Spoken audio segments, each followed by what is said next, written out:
Salam, liebe Freunde, ich bin hier auf dem Grundstück, auf dem der Trump Tower in Dubai entstehen soll. Es sind exciting News, die uns hier erreicht haben. Es soll nunmehr der Trump Tower gelauncht werden. Es werden zurzeit die EOIs eingesammelt. Das Grundstück befindet sich an der Sheikh Zayed Road in der Trade Center Area im Anschluss an Downtown Dubai. Im Hintergrund sieht man den Burj Khalifa und das Address Hotel. Eine hervorragende Investitionsmöglichkeit mit exzellentem Angebot.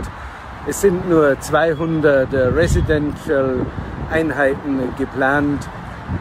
Also wer Interesse hat, meldet euch per Privatnachricht oder bei unseren Partnern vor Ort.